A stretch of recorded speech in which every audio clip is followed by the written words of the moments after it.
Hello and welcome to All My Art and Soul.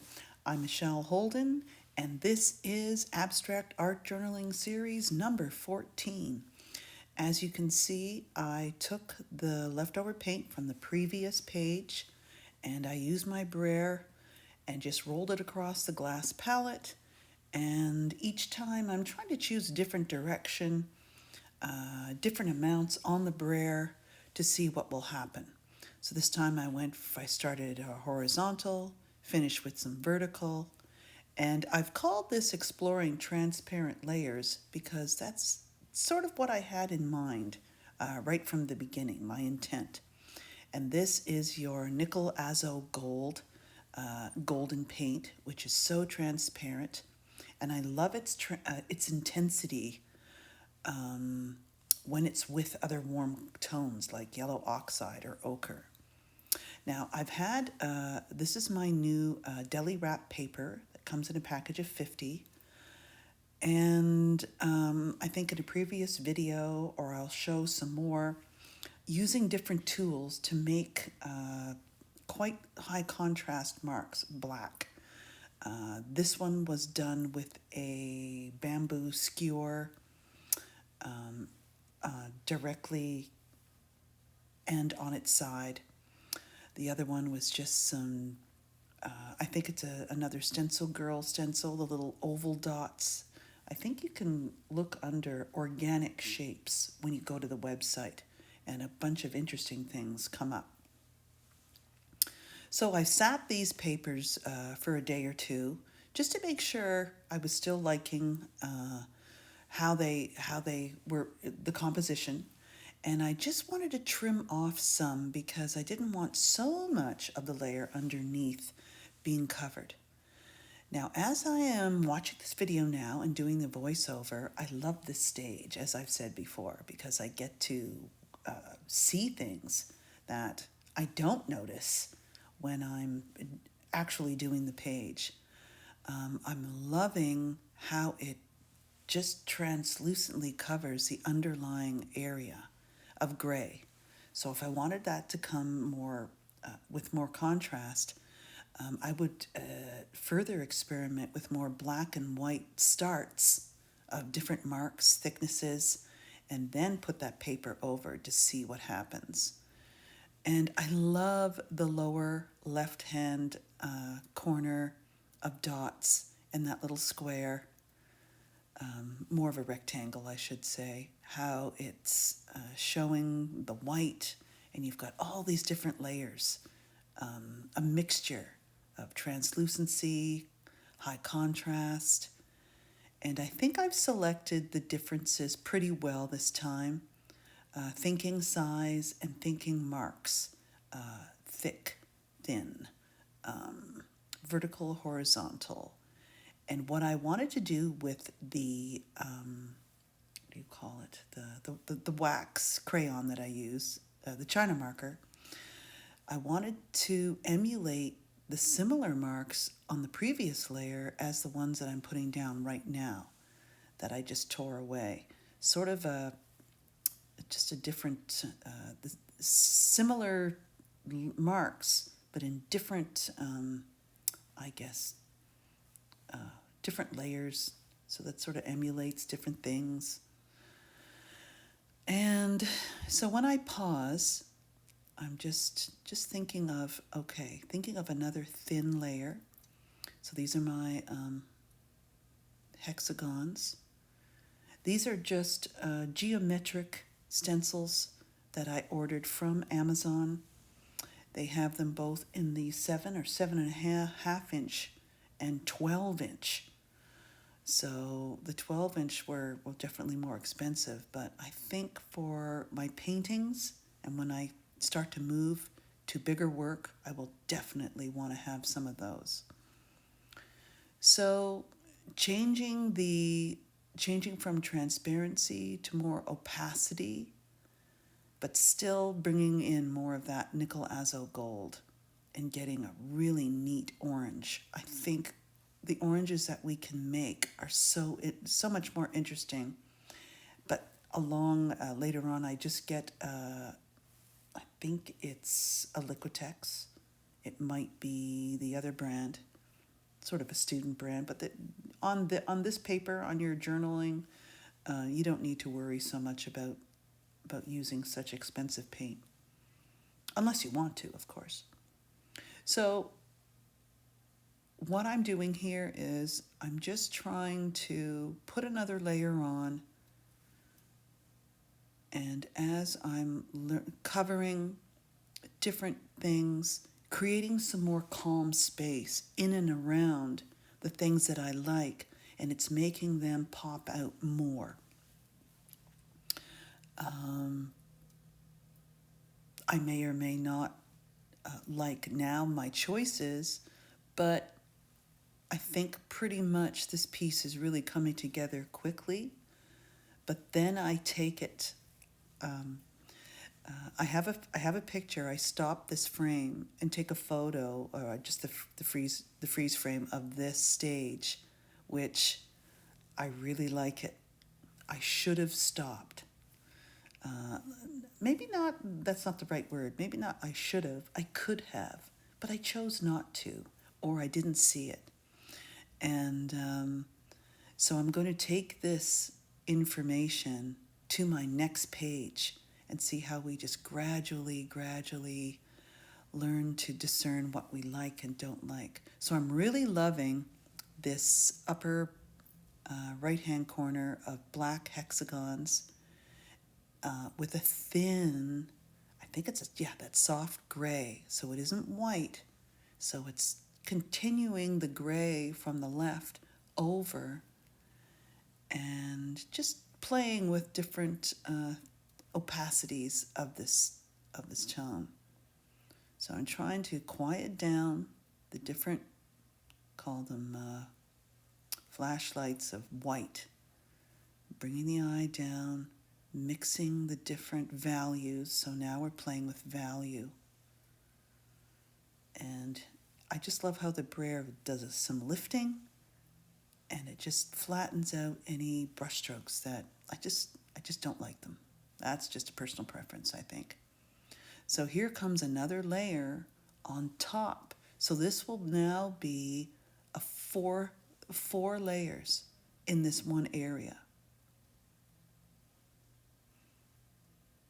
Yes, really liking that, and not becoming too busy at this point.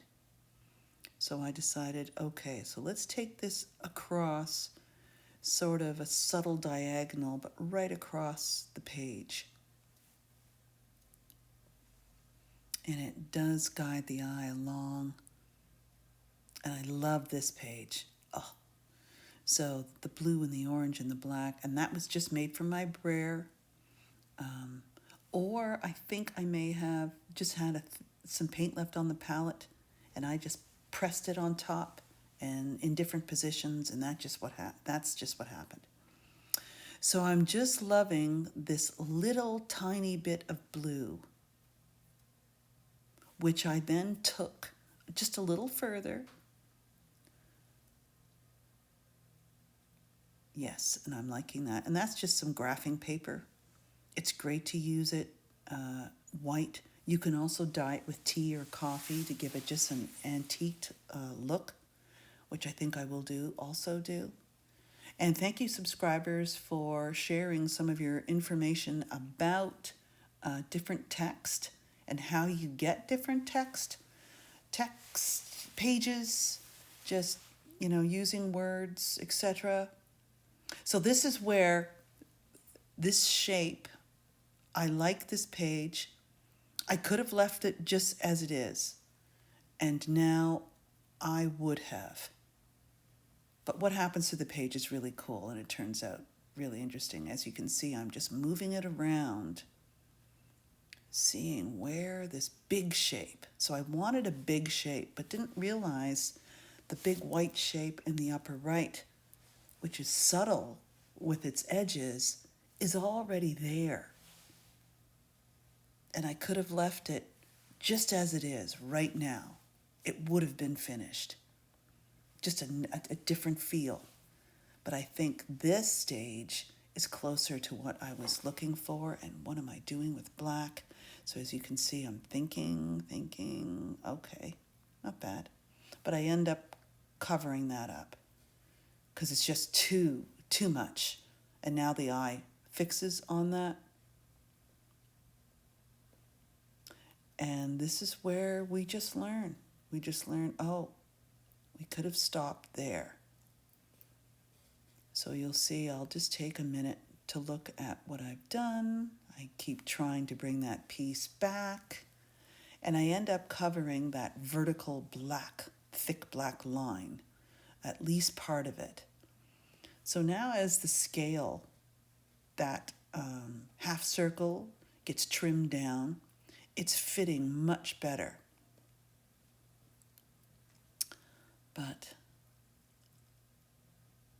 And why I chose that is that it just had that little bit of blue on it.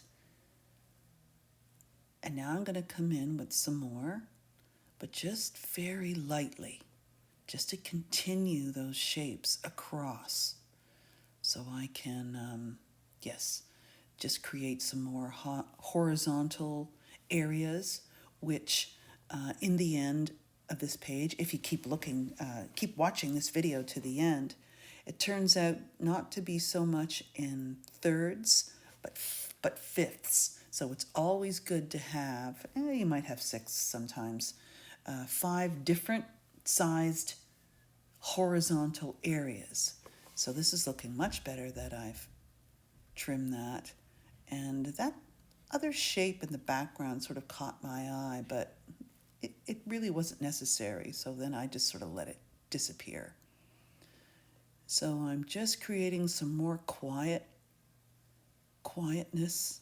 and lightening up that value in the top. And then, of course, I love my dots using my fingers. I just love their natural, organic shape that the finger creates with thick. So that's thick paint next to thin paint. Putting a little bit more, this is just a blue ballpoint pen, the different pens that you get at the dollar store, like a turquoise. So just subtly putting that through. I'm really liking those marks. So it's putting that drawing element in with the paint. And I love the contrast of drawing and painting. And then, so I noticed that it was too subtle. And I just love my row of dots around things. I tend to do that, as you've noticed. So I might put 2. 3 would have been, I think, too much. And I needed the second one just because it wasn't that clear. And so I stopped there. Yes. And just making a few more marks. Putting those on top of those geometric shapes, as I intended them to be in the first place. So then coming in with different similar hues, orange, and putting it near where the orange is. So that really adds that subtlety. And you'll just notice, you'll just put your marker or your paint and you'll just go along your page and it will find where it needs to be, if you're present and, of course, paying attention to that. And that of course, comes with experience. So just a couple of dabbled dots in there and looking for some more subtle elements. You'll also find once you start filling up different subtle values, it'll start to tell you that, oh no, we're good. We're done here. And so now I'm thinking, okay, I really like that blue, and I only put out a little bit this time, getting smarter with that. And of course, manganese, which I'm going to use in my next page, which is sitting there waiting for me. Now, I do believe the blue that was created on that collage piece was mixed with, like I'm mixing it now, Titan Buff or whatever neutral paint that you have, sort of like a beige, and a blue. It just warms it up. And that's really standing out pretty strong. So then I decide, well, just one thin blue line across. Okay, not one. Maybe I'm going with 3 this time. And if that surface was dry underneath, which I think it almost is, if you didn't like it, you can just rub it right off. And I just decide to leave it. And I like how it contrasts with all the the vertical shapes, the vertical lines, the short broken lines with 3 horizontal lines that are smooth. And just putting in a little bit of blue and just making it a little more transparent. And it might be a little wide at this point, and I might be now mixing in a little more of that orange, just because it was just too much. And I'm making the edges a little gradual and just taking away too much of that blue. That's looking much better. Oh, okay then. So now I'm making a bit more of that green, that greenish. And then I realized, no, it's not good. Up there needs to be extremely subtle, only the hint of blue. Let's see what I do. And I do, so I erase that thickness and I believe that was the manganese. And I end up rubbing a little of, perfect. Don't want to use too much of that. So the bottom left-hand corner, okay, many choices could have been made. Solid black thick, so I'm experimenting with different things. I think in hindsight, which is, in hindsight, what use is that to us? But it is, because that's how we learn and grow. Solid black thick line, just with space, would have been better. Or just the gray, just to continue that gray all around, but making sure the eye is guided up and over. So experimenting with different values of that gray, maybe going deeper next time in that corner and leaving it just open with a couple of, maybe one little scratchy line would have worked better. So now I'm thinking thick over thin. So now this would be about the 5th layer in that area, that upper right. And not sure. So then I'm going back in with the Titan buff because it looked better, more neutral. And then, of course, that's okay because we can just keep on changing those layers. That up and over, not bad. Not bad because we can still see what's underneath, so I didn't completely cover. And then just putting in some more gray, just the odd little dot because I don't want to make it so busy. So my thing is learning to stop before it gets too busy. And of course, just that little bit of black sprinkling, but not too much, And for some reason, I needed this row of circles, but I didn't want the usual big white ones that I use. So that's definitely defining that horizontal feel more. And it's just more there. I think I like those. Continuing the thicknesses and thinness of those lines created with that collage piece and continuing those in the outer area.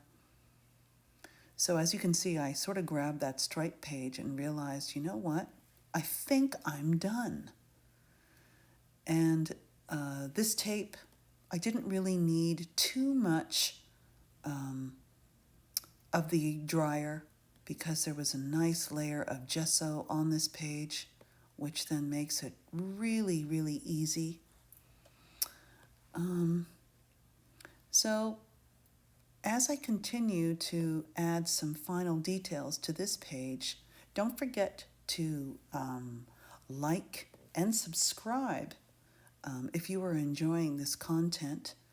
I put up a new video every Sunday, Canadian Eastern Time at 9:30 in the morning.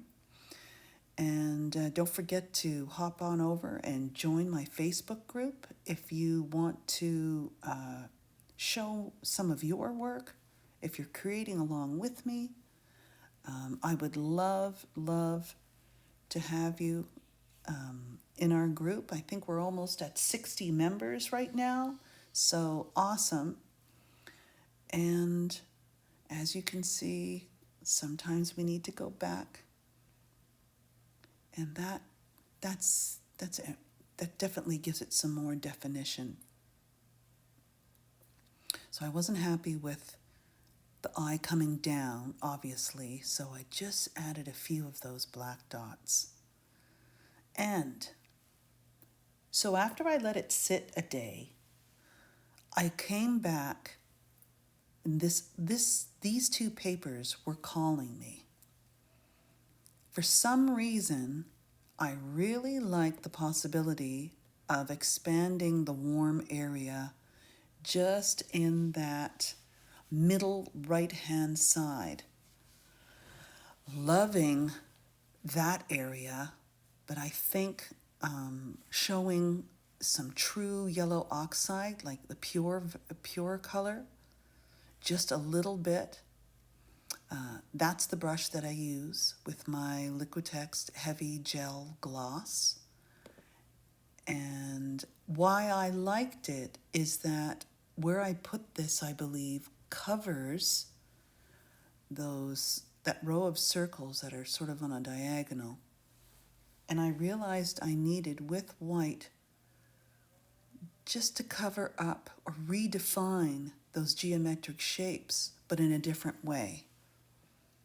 But using the same value, because I didn't want high contrast, I just wanted some subtlety.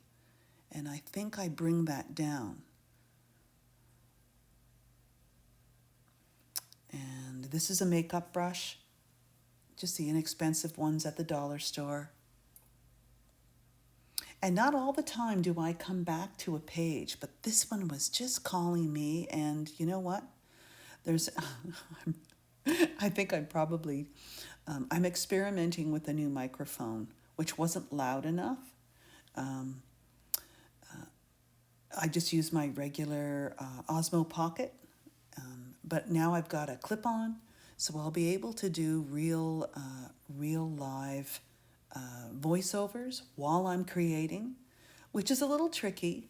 But this is just an abstract art journal page, so we don't need to take it that seriously. It's as I become more comfortable and more experienced with what I like to do, then I can more easily explain it while I'm doing it. So I'm really liking, and I'm showing, talking to you now with my hand, that I'm loving the subtlety. So now we are at 6 layers in that area, but you can see all the layers underneath. And I love this. It's so funny when you can watch yourself and have humor watching yourself. And I hope this is part of the entertainment side of this video. So I'm really liking that. And I'm showing you how, if you don't like something, how you can also creatively cover it up. So this piece needs to go in. It's not going to go there. Yes, it needs to go near the orange. And I'm sure I'm putting it there, scaling it down because it needed to be more square. Yes. Yes, right in there because it's close. And I'm liking that little, I point to that little white triangle. So this is just your nickel azo gold with a brush, just making different marks in and around on top of the deli paper. So I squared it off because it just really needed some hard edge along that. It's perfect. It just blends in so nicely.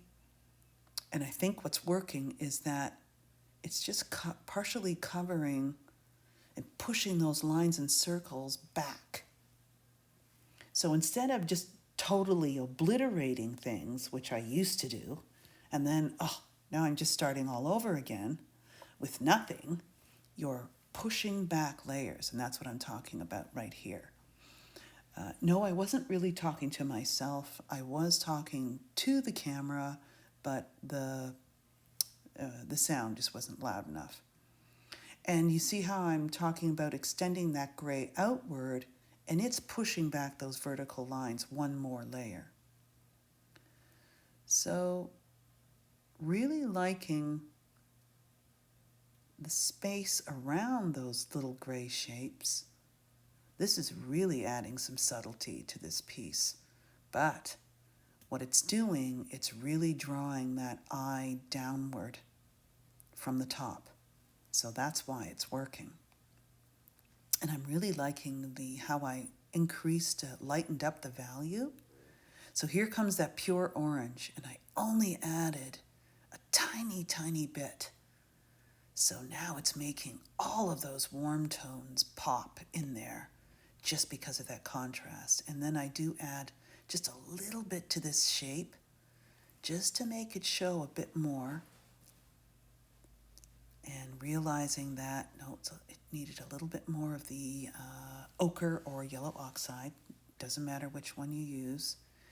And just making that go down. So, really liking that. Drawing out some more warmth to that area. So this one, and I only end up using 3 shapes. And I thought, well, I like those dots, so let's do more. Let's do the grid, 3, 6, 9. And so now it's emulating the squareness of the black dots on the left-hand side, but in a different way. It's so neat when you start understanding why things are working. And I know I'm no expert. Believe me, I'm just trying to do my thing here. And I'm really liking how I end up cropping one of them. Yes. So I didn't want to go over that. I don't know if I go over that edge of that black line slightly or just meet the edge. Yes. So emulating those hexagons, bringing that shape, echoing the nickel azo and the yellow oxide in a different way. So that's pretty cool. I'm really liking that. And that's just a little subtle change. So I do believe I try to bring in that cardboard piece, and I realize, no, I think now it's done. And I think I'm just adding one last touch here. Don't know what it is. Doesn't really matter because it doesn't even make a change. And once you hit that, when you start adding things and they're unnecessary, then you're really coming to the end. I really love talking with my hands. So that's, yes. Whoa, I'm this is so funny. So what I meant to say, if the camera was still on, is that just finishing up with those subtle little details and not putting much more in there. For some reason, I think I need this bright yellow, this little bright yellow square. And I end up Nope, that would just be overboard, and I end up not using it. At least I believe so. Nope, nope, don't need it. So we are at the end of this. This was a little longer, this video, and I hope you watch it to the end.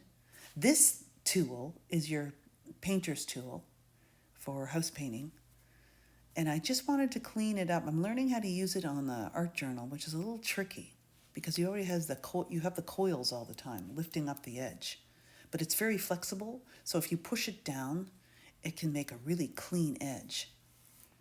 And just cleaning up that, lifting up another layer.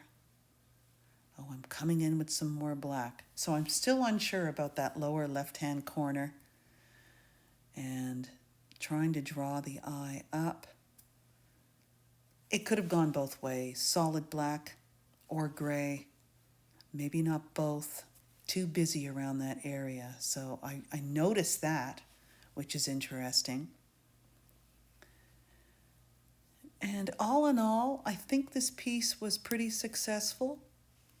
I'm liking where it's going, or where this is taking me. I hope you're enjoying your abstract art journal pages. And I'm going to create another one right after this. And of course, I realized that, oh yeah, my little dots, they all got covered up with all those layers. I don't know if it necessarily needed them. No, there's the signal. Stop. Stop while you're ahead, Michelle. I think we are done.